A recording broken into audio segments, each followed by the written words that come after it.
네, 말씀 전하겠습니다. 오늘 본문은 베드로의 설교를 들은 3,000명의 사람들이 회개하고 예수님을 믿게 되는 장면을 그리고 있습니다. 베드로의 이 설교 이후 기독교가 본격적으로 시작되었기 때문에 이 본문을 잘 살펴보면 기독교가 어떠한 것인지에 대한 중요한 단서들이 나타납니다. 이 단서들을 통해 기독교란 무엇인지에 대해 여러 부분을 이야기할 수 있겠지만 오늘은 그 중에서 몇 가지만 살펴보려고 합니다. 3,000명의 사람들이 베드로의 설교로 회개하고 예수님을 믿게 되는 일이 일어났습니다. 그런데요, 여러분, 이 3,000명의 사람들이 어떠한 사람들이었는지를 아십니까? 바로 예수님을 십자가에 못 박았던 자들입니다.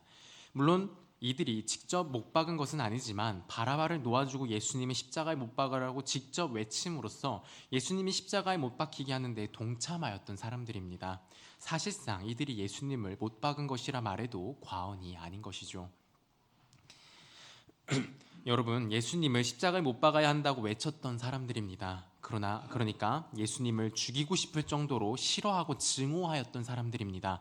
그런데 이러했던 그들이 예수님을 믿으며 예수님을 사랑하는 자들로 변화가 된 것입니다. 놀랍지 않습니까? 이 변화는 한 사람의 머리 스타일이나 옷 스타일이 바뀐 정도의 변화가 아닙니다. 잠시 마음의 감동을 받아 변화한 정도도 아닙니다. 이 변화는 한 사람의 존재를 구성하는 근본을 바꾼 변화입니다.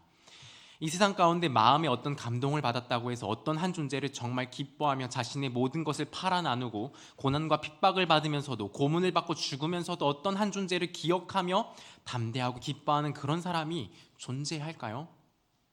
심지어 자신이 증오하고 미워하던 자입니다. 그런데 하루아침에 그런 자를 위하여 전 재산을 처분하고 자신의 목숨을 바치는 자로 변화하는 그런 변화가 일반적으로 가능한 것입니까? 불가능합니다.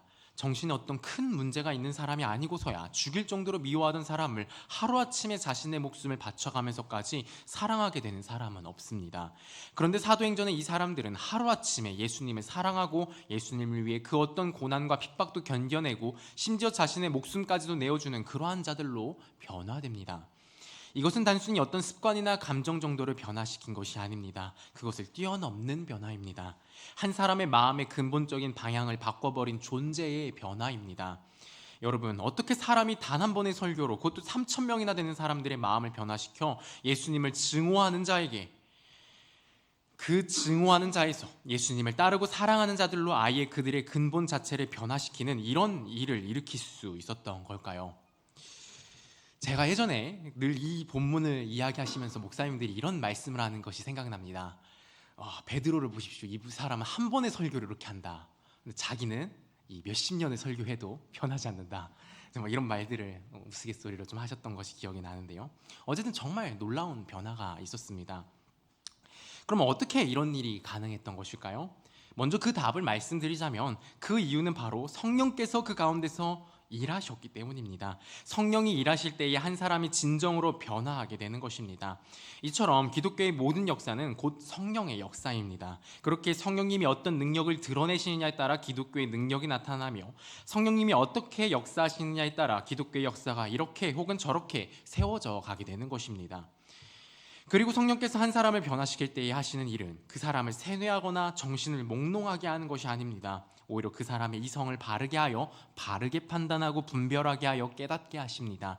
이러한 성령께서 세워가는 것이 바로 교회요, 기독교입니다. 그런데 어떤 사람들은 말하기를 기독교는 사람으로 하여금 이성적으로 생각하게 하는 것을 멈추게 하고 어떤 환상에 사로잡혀 그것을 맹신하게 만드는 그런 마약과 같은 것이라고 말하는 사람들이 있습니다. 바로 이러한 말과 생각 때문에 우리 아이들이 학교에서 정말 그런가 하여 위축이 되는 것이고 또 우리 성인 그리스도인들조차도 세상에서 때에 따라 위축이 되는 그러한 일이 있는 것 아닙니까? 얼핏 들으면 이 말은 굉장히 맞는 말 같기도 합니다. 실제로 교회에서 뜨겁게 찬양하고 기도하는 때라던가 수련회 같은 곳에서 미친 듯이 찬양하고 기도하는 그런 겉모습만을 본다면 충분히 그런 일들을 하는 것이 아닌가 하는 그런 오해를 할 수도 있을 것 같습니다.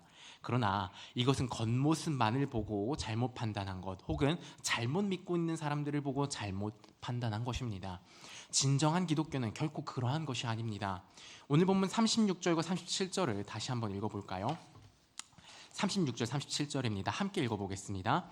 그런즉 이스라엘 온 집은 확실히 알지니 너희가 십자가에 못 박은 이 예수를 하나님이 주와 그리스도가 되게 하셨느니라 하니라.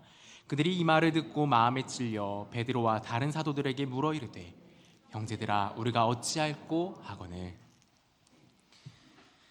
베드로의 말을 들은 자들이 베드로의 말을 듣고 그 마음이 찔려 자신들이 어찌하면 좋겠냐고 말하고 있습니다. 여러분, 지금 이 사람들의 이 말은 자신들이 예수님께 무슨 짓을 저지른 것인지를 명확하게 인지하고 있는 것입니다. 그리고 자신들이 예수님을 십자가에 못 박아 죽였다는 사실이 초래할 결과 곧 하나님의 심판에 대해서도 너무도 명확하게 그 인과관계를 너무도 정확하게 추론하고 인식하고 있는 것입니다. 그리고 이를 해결하기 위한 방법을 고민하며 베드로에게 묻고 있는 것입니다. 우리가 어찌해야 하겠습니까? 라고 말입니다. 이를 통해 우리가 알 수 있는 것은 그들이 어떤 환각이나 망상에 빠져버린 것이 아니라 오히려 구체적으로 자신들이 무엇을 해야 할지를 고민하고 있는 상황이라는 것입니다. 즉 그들은 생각을 하기 시작한 것입니다. 이 3,000명의 사람들을 주목해 보십시오. 본래 이들은 이 사람을 없이 하소서, 못 박게 하소서, 바라바를 우리에게 놓아주소서라고 외치던 무리에 있던 자들입니다. 그리고 또 웃긴 것은 얼마 전까지만 해도 예수님이 나귀를 타고 예루살렘에 입성할 때에는 호산나 다윗의 자손이여 하고 노래하던 무리에 있던 자들입니다. 이것들을 종합해 볼 때 우리는 이 사람들이 본래 뭔가 어떤 문제나 주제에 대해서 잘 생각하고 합리적인 판단을 내리는 그런 종류의 사람들이 아니라 사람들의 여론과 분위기에 휩쓸리는 그런 사람들이었음을 알 수 있습니다. 한마디로 생각이 없던 자들인 것입니다. 바로 이런 사람들에게 큰 변화가 일어났습니다. 그것이 바로 생각하기 시작했다는 것입니다. 그렇다면 그들은 무엇을 생각하기 시작했을까요? 본문 36절을 다시 한번 보겠습니다. 그런즉 이스라엘 온 집은 확실히 알지니 너희가 십자가에 못 박은 이 예수를 하나님이 주와 그리스도가 되게 하셨느니라. 그들은 베드로가 설교한 것에 대해 생각하기 시작했습니다. 구체적으로 무엇을 생각했습니까? 바로 예수 그리스도를 생각하기 시작했습니다. 기독교는 예수 그리스도를 생각하게 합니다. 그리고 어디까지 생각하게 하냐면 끝까지 생각하게 합니다. 신을 믿지 않는 철학자나 과학자들 그리고 이러한 자들의 말을 믿고 살아가는 일반적인 사람들은요, 자신들은 합리적이고 이성적으로 생각하기 때문에 사람으로 하여금 생각하지 않게 하는 예수는 믿을 수 없다고 말하곤 합니다. 그러나 이 말은 완전히 틀린 말입니다. 오히려 기독교야말로 이 세상에서 진정으로 생각하게 하는 유일한 진리가 있는 곳입니다. 이 세상은 누구에 의해 만들어졌으며 이 세상의 주인은 누구인가? 이 세상 속에서 인간은 어떤 존재인가?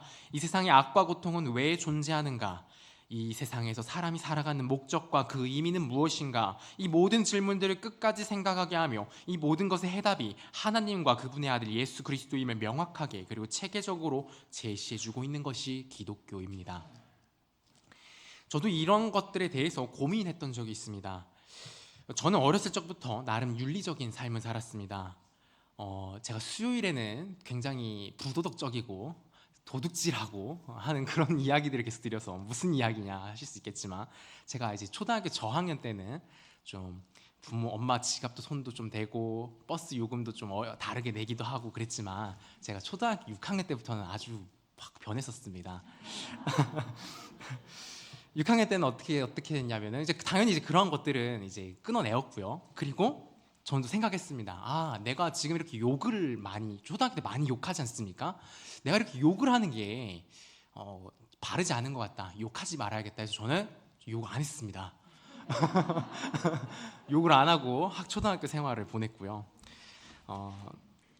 그리고 또 저학년 때는 저에게 가장 큰 적이자 원수라고 하면은 여자아이들이 저의 가장 큰 적이자 원수였습니다. 여자아이들은 키가 크고 저는 키가 작으니까 늘 뭔가 다툼이 일어나고 싸우면은 제가 맞아서 울고 막 그런 일들도 비일비재했거든요. 아주 그 이를 갈고 어떻게든 그들을 놀리고 그들을 괴롭히기 위하여 수를 쓰던 게 저의 그 어린 시절이었는데, 이 고학년 6학년이 되면서부터 저의 그런 생각이 싹 바뀌었습니다. 그런 식으로 하면 안 되지 하면서 제 여자아이들 아주 친절하게 잘 대해줬습니다. 그러니까 이제 그 여자아이들이 어떻게까지 이야기했냐면, 진짜 너 진짜 많이 변했다. 어떻게 너 그렇게 착해졌니 승이라. 아무튼 뭐 이런 식으로 얘기할 정도로, 그런 얘기를 들을 정도로 나름대로 착하게 저는 살았습니다.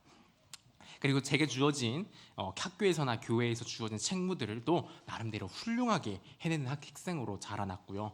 대학생이 되어서는 어느 정도까지 갔냐면 종교적으로도 이제 그때는 수요기도회도 나가고 금요기도회도 나가고 하면서 하던 때였기 때문에 저는 이 종교적으로도 스스로 하나님 앞에 훌륭한 사람이고, 다만 전도하는 것만 조금 부족하니 이것만 좀 열심을 다해서 하면 되겠다라고 생각했었습니다. 여러분, 이때의 저는 여러 가지 것들을 생각하긴 하지만 정말 모든 것들을 끝까지 생각하여서 도달하게 된 결론적인 생각인가요? 아니면 자기 좋을 만큼만 생각하고 멈춘 상태인가요? 자기 좋을 만큼만 생각하고 멈춘 것입니다. 그러니까 스스로 아주 괜찮다고, 문제없다고, 문제가 있어도 조금 노력하면 되는 거라는 생각에서 멈추었던 것입니다. 이러했던 저의 생각이 다시 시작되었던 때가 있습니다. 바로 죄에 대해서 진지하게 생각하게 된 때입니다. 죄라는 것이 단순히 외적인 윤리를 잘 지키고 못 지키고의 문제가 아니라 하나님의 뜻을 거역하고 하나님과 멀어지는 그 모든 것이 죄라는 원리 하나를 알게 되었습니다. 그리고 그것을 생각하며 저의 삶과 저를 둘러싸고 있는 것들을 하나하나 둘러봤고 하나하나 적용하기 시작했습니다. 그렇게 보니 처음에는 좀 재밌었거든요. 뭐 퍼즐 맞추는 것처럼 이것도 죄네, 저것도 죄네 라고 했는데, 아니, 내가 행하고 있는 이것도 죄구나를 하나하나 정말 끝까지 발견하게 되면서 저는 정말 큰 고민과 생각들이 시작이 되게 되었습니다. 솔직히 생각이나 마음 부분을 제외하면 그래도 겉으로는 적어도 외적으로만큼은 완벽할 수 있다고 생각했는데, 세상 모든 것들이 이미 죄로 물들어 하나같이 하나님을 대적하고 하나님을 멀리하는 요소가 다 있는 것입니다. 물론 그것이 100% 악인 것은 없지요. 그렇지만 정말 따지고 들어간다 본다면 거기에 죄가 아닌 것이, 죄의 요소가 없는 것입니다. 정말 아무리 선해 보이고 좋아 보이는 것도 결국 그 안을 까서 들어가 보면 하나님을 대적하는 죄의 요소가 조금도 아닙니다. 아주 상당하게 흐르고 있는 것입니다. 그리고 그러한 세상 속에 살고 있는 제가 직간접적으로 그러한 것들에 동참하고 있는 것이니 제가 어찌 겉으로만이라도 완전히 의인일 수 있겠습니까? 이 생각이 드니 너무도 큰 절망감이 들었습니다. 그리고요, 성경 그 어디에도 마음은 좀 하나님 생각 안 하고 더럽고 음란한 것들이 좀 있어도 겉으로만 완벽할 수 있으면 좋은 신자라고 한 적이 없는데, 저는 이런 이상한 논리 하나를 만들어가지고 그것을 믿고, 그러니까 생각을 어느 정도 하다 멈추고 일종의 자기 세뇌를 하며 살고 있었던 것입니다. 그런데 죄에 대한 생각이 시작되면서 저의 근거 없는 믿음을 완전히 박살이 났고 심각한 좌절과 고민에 빠지게 되었습니다. 그리고 도출된 결론이 하나님이 계시는 한 내가 이 세상에서 떳떳할 수 없고 완전한 사람이 될 수 없다는 것이었습니다. 내가 왜 이렇게 고민하고 괴로운가? 하나님이란 존재가 법을 만들고 나에게 그걸 들이밀고 있으니까 그것 때문이 아닌가? 그것 때문에 내가 죄인일 수밖에 없는 건 아닌가? 라는 생각 때문이었습니다. 그렇기 때문에 저는 한 가지 결심을 합니다. 그래, 그럼 하나님 없으면 되잖아. 하나님 없다고 생각하고 그렇게 살자. 자, 그럼 이제 저의 문제가 다 해결이 되었을까요? 아니요. 오히려 더 혼란스럽고 더 심각한 문제들이 발생하게 되었습니다. 혹시 무슨 문제일지 유추가 되십니까? 죄인이 되지 않기 위해서 하나님을 부정하고 나니까 이제는 세상을 살아갈 이유가 없어져 버렸습니다. 제가 이것 때문에 고민하고 낙심하다가 이 풍성한 머리에 구멍들이 뚫리기 시작했고, 이제는 그만 생각하고 싶다, 죽고 싶다, 그런 생각까지 들었습니다. 정말 진지하게 자살까지도 고민했었습니다. 그런데 너무 다행스럽게도 죽을 용기까지는 생기지 않아서 지금 이 자리에 있습니다. 어쨌든 여러분, 우리 인간을 만든 절대 신이 없는데요, 윤리가, 도덕이, 국가가, 법이 의미가 있을까요?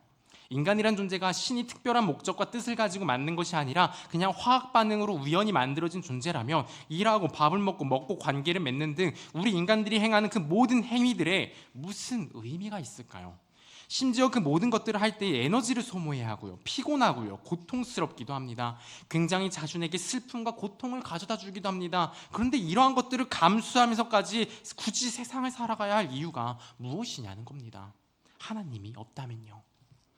여러분, 기독교만큼 세상에 대해 끝까지 질문하고 그 질문에 대해 이렇게까지 체계적으로 대답해 주는 곳이 없습니다. 그리고 기독교처럼 실제로 제시하는 그 답에 따라 실제로 사람의 문제를 해결하고 변화시키는 그런 기적이 일어나는 곳은 더더욱 없습니다.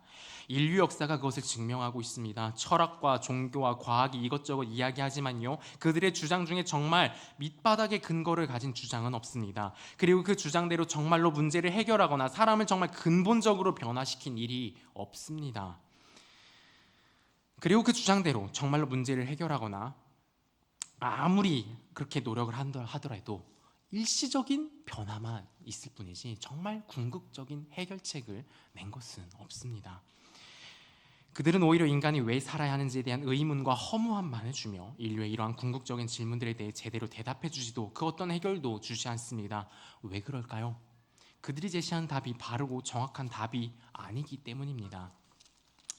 그런데 실제 우리가 살아가고 있는 이 현실 세상을 보면요, 그 비합리적이거나 불충분한 주장들을 해답이라고 생각하며 사는 사람들이 있고요, 그리고 또 그럼에도 불구하고 그 사람들을 보면 나름대로 자신의 인생을 잘 살아가고 있는 모습을 보게 됩니다. 그래서 우리는 이러한 모습을 보면서 그들이 믿고 있는 것도 어떤 정답이 아닐까 하는 생각이 들 수 있는데요, 그런데요, 그들이 아무리 괜찮아 보인다 할지라도 완전한 해결을 얻어 완전한 평강과 만족 가운데 살아가고 있는 건 아닙니다. 그리고 그들이 그렇게 임시적으로라도 나름대로 평안과 만족의 삶을 사는 이유는 뭔가 제대로 된 해결책을 얻어서 문제를 해결했기 때문이 아니라 그냥 생각하기를 멈춰버렸기 때문입니다. 생각을 하더라도 어느 정도 생각하다가 아니면 거의 끝까지 생각을 했어도 거기서 멈춰버린 것입니다.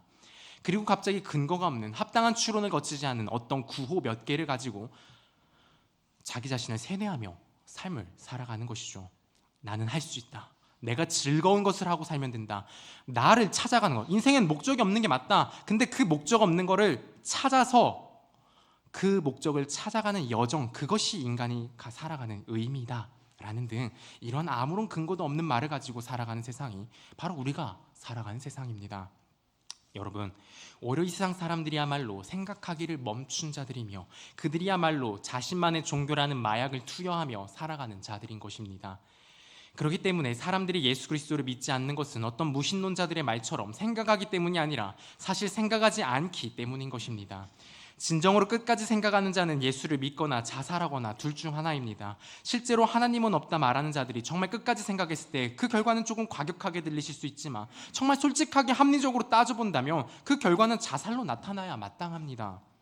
그렇게 죽지 않았음에도 예수를 믿지 않는 자들은 그냥 모르겠다며 생각하기를 멈춘 자들인 것입니다. 이 자리에 계신 우리 모든 사람들, 그리고 우리 어린아이들부터 노년에 이르기까지 우리 온 교회가 정말 끝까지 생각하는 자들이 되면 좋겠습니다. 그리고 끝까지 생각한 그 결과로서 죽음이 아니라 예수를 믿고 하나님의 자녀가 되는 것에 도달하게 되기를 소망합니다. 이 세상이 만들어진 것, 그리고 이 세상 속에 우리가 태어난 것이 우연이 아니라 하나님 아버지께서 다 계획하신 가운데서 일어난 것입니다. 여러분의 존재와 여러분이 보내는 이 시간의 한순간순간이 모두 그 누구보다 그 크신 영광의 왕이신 하나님께서 그 어떤 의미보다도 가치 있는 기쁨과 영광의 순간으로 변화시켜 주시고 계십니다. 이것이 바로 하나님께서 성령을 통해 이 세상에 일으키시는 크고 중대한 변화 중 첫 번째입니다. 성령께서는 사람으로 하여금 생각하게 하여 자신의 삶의 근원이 무엇이고 무엇을 위한 삶이며 그것 가운데 자신이 어떤 위치이며 어떠한 처지인지를 보게 하시며 그러한 상황 가운데 자신이 어디를 향해 어떻게 나아가야 할지를 생각하게 하며 고민하게 하십니다. 37절을 다시 보시면 베드로의 설교를 들은 그 사람들이 베드로의 말을 듣고 마음이 찔렸다고 나와 있습니다. 마음이 찔렸다는 것은 그들이 생각했을 뿐 아니라 그것을 통해 깨달았다는 것을 보여줍니다. 이것이 성령께서 일으키시는 큰 변화 두 번째입니다. 성령께서 베드로의 입을 통해 그들을 깨닫게 하셨습니다. 그들은 자신들이 생각 없이 그저 군중들의 여론과 분위기에 휩쓸려 십자가에 못 박은 예수가 하나님의 아들이요 자신들이 그토록 기다리던 그리스도시라는 것을 깨닫게 되었습니다. 이것을 깨달았을 때 그들은 참으로 아찔했을 것입니다. 자신들을 구원하기 위해 오신 그 그리스도를 자신들이 죽였기 때문입니다. 그들은 그들이 그토록 고대하던 구원을 스스로 발로 차버렸던 것입니다. 그리고 감히 하나님의 아들을 죽인 것입니다. 이게 무슨 말입니까? 바로 자신들이 하나님을 대적했다는 것입니다. 요즘 군대는 좀 안 그렇긴 하지만 예전 군대에서는 신입이 들어오면 일종의 재밌거리였습니다. 신입에게 이러저러한 신상 정보를 물어보기도 하고 속이기도 하고 반응을 보면서 재미를 얻고 질이 나쁜 경우엔 악질적으로 괴롭히며 괴로워하는 반응을 보면서 즐거워하기도 했는데요. 어쨌든 군대에서 신입이 들어왔는데 애가 바보 같고 어리버리한 것 같아서 원래 하던 대로 괴롭히고 이리저리 부려먹었습니다. 그런데 알고 보니 사단장님의 아들이었다라고 한다며 얼마나 경악스러운 상황인가요? 그런데요, 우리 예수님은 어떤 분이신가요? 창조주 신의 아들이시죠. 게다가 그냥 괴롭히고 조금 부려먹기만 했나요? 예수님의 경우에는 아예 십자가의 못을 박아 죽여버렸습니다. 이러한 상황을 파악하게 되었을 때 어떤 반응이 나오게 되겠습니까? 그들은 높은 산이 자신들에게 쏟아져 내리고 당장에 저 지옥의 뜨거운 불길이 자신들을 덮어도 할 말이 없고 당장에 그러한 일이 일어나지 않을까 너무도 두려웠을 것입니다. 베드로의 설교를 들은 3,000명은 바로 이러한 심정으로 엎드러져서 우리가 어떻게 하면 좋겠습니까? 라며 베드로에게 이야기한 것입니다. 여러분, 베드로의 설교를 들은 이 3,000명의 사람들의 반응이 바로 우리의 반응이기도 해야 합니다. 왜 그런가요? 그들은 직접 예수님을 모욕하고 십자가에 못 박아 죽이는 죄를 범했기에 그걸 깨닫게 됐을 때 그런 아찔한 반응은 너무도 당연한 것일 겁니다. 그런데 왜 우리 또한 그러한 반응을 보여야 하는 걸까요? 도대체 무엇을 깨달아야 하는 걸까요? 사실 오늘날의 사람들이 직접적으로 예수님을 못 박지는 않았습니다. 오늘날의 사람들도 얼마든지 저들과 같이 예수님을 모욕하고 예수님을 죽일 수 있습니다. 삶을 살아가면서 예수님을 생각하지 않는 것, 그것이 바로 예수님을 죽이는 것이기 때문입니다. 예수님이 이 세상의 왕이시며 우리를 구원하기 위해 우리의 죄 때문에 자기 자신을 죽이신 분입니다. 그런데 그러한 분을 전혀 생각하지 않거나 혹은 생각하더라도 가볍게 여긴다는 것은 그분의 사랑을 무시하고 모욕하는 것입니다. 그리고 무엇보다 애초에 우리의 죄가 예수를 십자가에 못 박게 한 근본적인 원인입니다. 우리의 죄 때문에 우리를 사랑하시기에 자신의 생명마저 희생하셨습니다. 그럼에도 삶을 살아가는 가운데 예수님을 도무지 생각하지를 않으며 예수님과 전혀 관계없는 삶을 살아간다? 그것은 그 사람의 삶 가운데서 예수님을 죽여 치워버린 것이며 지속적으로 그분은 십자가의 못을 받고 있는 것과 다를 바가 없는 것입니다. 이처럼 저 당시뿐 아니라 이 시대의 사람들도 얼마든지 예수님을 모욕하고 예수님을 죽일 수 있습니다. 우리는 반드시 생각하고 깨달아야 하는 것이 바로 이것입니다. 바로 예수 그리스도를 우리가 모욕하고 죽이고 있다는 것입니다. 이것을 깨달았을 때 우리의 반응은 어떠해야 하겠습니까? 본문 37절에 다시 보겠습니다. 그들이 이 말을 듣고 마음에 찔려 베드로와 다른 사도들에게 물어 이르되 형제들아 우리가 어찌할꼬 하거늘. 이 사람들은 마음이 찔려 찢어지는 심정으로 이제 우리가 어찌해야 하는가 한탄하였습니다. 우리의 반응 또한 결코 이보다 덜할 수 없습니다. 본문 38절도 보겠습니다. 함께 읽어볼까요? 베드로가 이르되 너희가 회개하여 각각 예수 그리스도의 이름으로 세례를 받고 죄 사함을 받으라. 그리하면 성령의 선물을 받으리니. 예수 그리스도를 생각하게 되고 깨닫게 된 사람들이 이제 자신들이 어찌해야 하는 것인지를 묻자 베드로가 회개하라고 대답합니다. 회개가 무엇입니까? 회개는 원어로 돌아서다라는 의미를 가지고 있습니다. 자신이 서 있던 무지와 죄의 자리에서 돌아서서 완전히 예수 그리스도께로 자신의 모든 것을 향하게 하는 것입니다. 자기 자신을 온전히 예수 그리스도께 향한 사람들은 자기 자신이 얼마나 그리스도에 대해서 무지하고 무관심했던 죄인이었는지를 고백합니다. 자신이 얼마나 그리스도를 가볍게 여기고 모욕하며 자신의 인생 가운데서 그리스도를 죽이고 있던 죄인인지를 고백합니다. 예수 그리스도의 뜻과 반하여 행해온 그 모든 것들을 고백하며 그분의 이름을 부릅니다. 요엘 2장 32절에는 이러한 말씀이 있습니다. 누구든지 여호와의 이름을 부르는 자는 구원을 얻으리니. 예수님의 이름을 부르짖으며 자신의 모든 죄들을 고백하면 그분께서는 그 사람의 모든 죄, 곧 예수 그리스도를 죽인 죄를 용서해 주십니다. 그리고 이러한 모든 변화를 있게 하신 성령님은 그 사람 안에 영원히 거하게 하십니다. 그리고 그 성령님께서 늘 함께 하시며 그냥 정결하다, 하나님의 자녀다라고 말만 하는 것이 아니라 실제로 그 존재가 아버지 하나님의 영광의 빛으로 채워져 가며 하나님과 같이 변화되고 자라나게 되는 더할 나위 없이 큰 영광과 기쁨을 누리게 하십니다. 이제 말씀을 맺도록 하겠습니다. 기독교의 모든 역사는 인간이 한 것 같지만 그 이면에는 늘 성령님의 역사하심이 있었습니다. 그래서 그리스도인들은 늘 어떤 일이든 하나님의 뜻이요 섭리요 계획이라고 말합니다. 또한 그래서 어떤 사람들은 이를 보고 기독교가 사람이 더 이상 생각하지 않고 그것을 그저 초월적인 어떤 것으로 생각하고 말아버리게, 그렇게 치워버리게 만든다라며 비판합니다. 하지만 실제로는 기독교야말로 사람은 결코 생각할 수 없었던 것을 생각하게 하며 결코 깨달을 수 없었던 것을 깨닫게 해주는 신비와 초월적인 능력이 있는 곳입니다. 그리고 기독교가 생각하게 하고 깨닫게 하는 것은 바로 우리 주 예수 그리스도입니다. 예수 그리스도를 생각하게 하고 깨닫게 함으로 우리 인간은 비로소 자신이 죄인임을 깨닫고 회개하며 하나님 아버지의 이름을 부릅니다. 그리고 예수 그리스도를 주님이라 부르며 자신의 몸과 마음과 삶 전부를 주님께 맡겨드리게 됩니다. 오늘 이 시간을 통해 여러분 중에 스스로 나는 왜 이렇게 예수 그리스도를 생각하지 않는 걸까라는 고민이 생긴 사람이 있을 수 있을 것 같습니다. 결코 낙심하거나 너무 좌절하지 마시기 바랍니다. 지금 그런 생각을 하고 있다는 것 자체가 미약하지만 그래도 예수 그리스도를 생각하고 있다는 증거입니다. 성도 여러분, 솔직하게 자신이 예수 그리스도를 믿고 따르겠다 하였음에도 불구하고 정작 실제 삶 가운데서는 얼마나 예수 그리스도를 무시해왔는지, 영원하며 그 어떤 것보다도 귀하신 예수 그리스도보다 세상에서 썩어질 것들을 얼마나 더 중요하게 생각해왔는지, 그 누구보다 능력이 뛰어나신 예수 그리스도를 의지하기보다 세상의 물질과 인맥, 나의 실력을 얼마나 의지해왔는지, 그 누구보다 우리에게 참된 기쁨과 평안을 주시는 예수 그리스도를 누리기보다 세상이 주는 일시적인 쾌락에 빠져 헤어나오지 못하였는지를 다 고백하십시오. 그리하면 우리의 주 예수 그리스도께서 얼마든지 그 모든 죄들을 용서해 주시고 기꺼이 하나님 아버지 앞으로 데려가 그분의 자녀로서 누려야 하는 모든 것들을 정말 풍성하게 누리게 하실 것입니다. 이 중에 혹시 아직 예수님께 대한 믿음을 고백하지 못하신 분들이 있다면 이렇게 기도해 보셨으면 좋겠습니다. 하나님 아버지, 제가 당신의 아들 예수 그리스도를 얼마나 무시하고 살았는지 모릅니다. 밥을 먹을 때나 일할 때나 그 어떤 상황에서도 그분을 생각하지 않았으며 심지어 이곳 교회당에 와서도 잘 생각하지 않았습니다. 하나님을 예배하고 하나님을 높이는 자리인 이 자리에 나와와서도 그저 나의 소원과 나의 욕망이 사로잡혀 그것에 몰두하였으며 나의 힘으로 그것을 이루기가 어려울 때 그때나 당신의 힘을 조금 빌려 나의 욕망과 꿈을 이루기에 급급했습니다. 그렇게 나는 당신 앞에서 당신을 제대로 바라보지도 아니하고 그저 지극히 나를 증명하고 나를 높이는 데에 혈안이 되어 있었습니다. 이러한 저희 죄가 얼마나 큰지 모르겠습니다. 이 죄를 보고 생각할 때마다 너무도 아찔합니다. 그렇게 내가 아버지 당신의 이름을 부릅니다. 용서를 구합니다. 예수 그리스도가 온전히 내 마음에 들어와 나의 모든 죄를 용서해 주시고 무엇보다 당신을 사랑하는 마음을 부어 주시옵소서.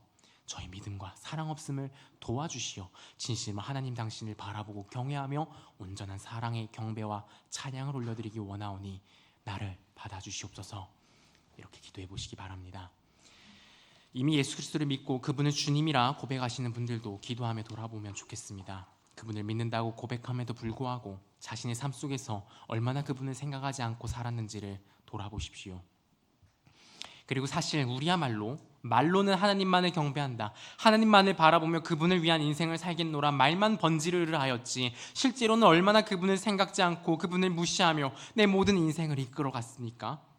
교회 일, 주님의 이름을 걸고 하는 일조차 겉으로는 하나님을 위한다는 명분을 내세웠지만 결국 자기 자신의 욕망과 꿈을 실현하고 자기를 증명하고 자기를 높이기 위해 하나님의 이름과 일들을 이용하는 삶을 살지 않았습니까? 그렇게 하나님의 명예에 크나큰 모욕을 올려드리며 영혼을 섬기고 살리는 하나님의 일을 한다고 하면서 도리어 형제들을 넘어뜨리고 상처 입히는 일을 일삼지 않았습니까?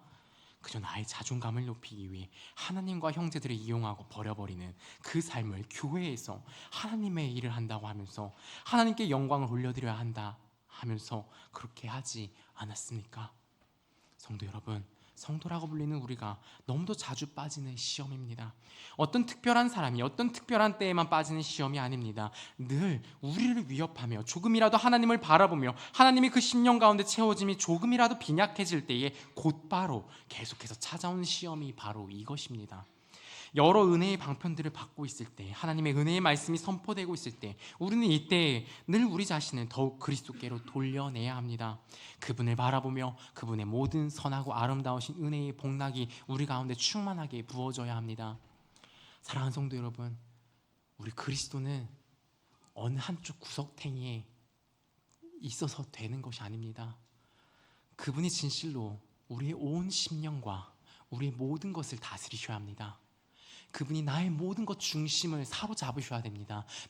내가 쥐고 있는 그 모든 거 다 내려놓아야 합니다. 그래서 우리 주님이 우리 중심 가운데 온전히 완전히 사로잡혀 계실 때, 그때 우리 주님께서 가지고 계신 그 모든 선하고 아름다우신 성품과 사랑과 신실과 그 모든 것들이 그제서야 비로소 우리에게 스며듭니다. 사랑하는 성도 여러분, 우리가 이렇게 우리 주 예수 그리스도로 채워지기를 소망합니다. 예수 그리스도가 채워져 더욱더 성장해가고, 그렇게 더욱더 하나님만을 바라고 소망하고 온전히 하나님만 높여드리는 그러한 자녀 되게 해달라고 기도하며, 그 기도가 응답되는 삶을 살아가는 저와 여러분 되기를 소망합니다.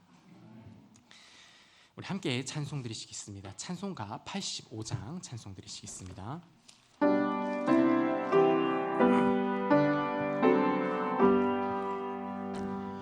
구주를 생각만 해도 이렇게 좋거든. 주 얼굴 배울 때야 얼마나 좋으랴. 만민의 구주 예수의 귀하신 이름은 천지에 있는 이름 중 비할 데 없도다. 참 회개하는 자에게 소망이 되시고, 구하고 찾는 자에게 기쁨이 되신다. 수의 넓은 사랑을 어찌 다 말하랴. 주 사랑 받은 사람만 그 사랑 알도다. 사랑의 구주 예수여,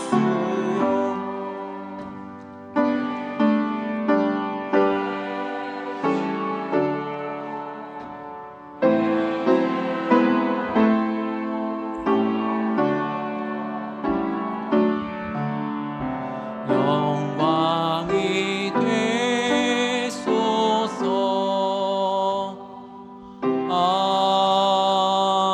아멘.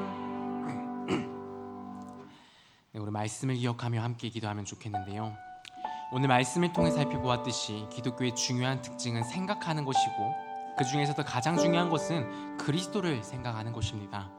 성도 여러분, 우리가 행하는 그것이 아무리 명분이 좋고 도덕적이고 거룩해 보이며 성스러워 보일지라도, 아무리 큰 열심을 내고 그로 인해 아무리 큰 성과가 있는 것 같아 보여도 그곳에 그리스도가 없다면 정말 아무것도 아닙니다. 우리는 얼마든지 이러한 오류에 빠질 수 있습니다. 그저 먼 곳 어디 다른 교회 이야기가 아니라 얼마든지 우리 교회 내 이야기가 될 수 있는 것이 바로 이 오류입니다. 내가 정말 주님을 생각하지 않고 정말 주님만을 사랑하는 마음으로 가득 차 있지 않을 때, 그 빈 공간으로 너무도 무서울이 많지 우리의 더러운 죄가 밀고 들어옵니다. 바로 나라고 하는 것입니다.